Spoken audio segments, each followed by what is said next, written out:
Pemimpin umat lebih lapar daripada rakyatnya. Tak semua perjuangan Nabi dipenuhi kemenangan dan senyum. Ada hari-hari di mana Nabi menahan lapar berhari-hari. Bukan 1 hari, bukan 2 hari, hingga perut beliau melilit perih, seakan meremas jiwa. Di Madinah yang sunyi, di rumah yang hampir tak berasap, beliau tetap berdiri, tetap memimpin, tetap mendoakan umatnya. Untuk menahan sakit itu, Rasulullah mengikatkan batu di perutnya. Pemimpin umat, kekasih Allah, menahan lapar agar umatnya tidak tersesat oleh dunia. Tak ada keluhan dari lisannya, tak ada amarah dari wajahnya.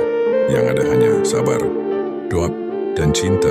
Beliau bisa meminta dunia, tapi beliau memilih lapar yang mendidik iman.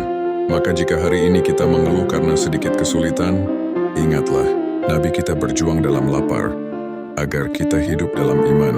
Inilah harga dakwah, perih di tubuh, namun mulia di sisi Allah.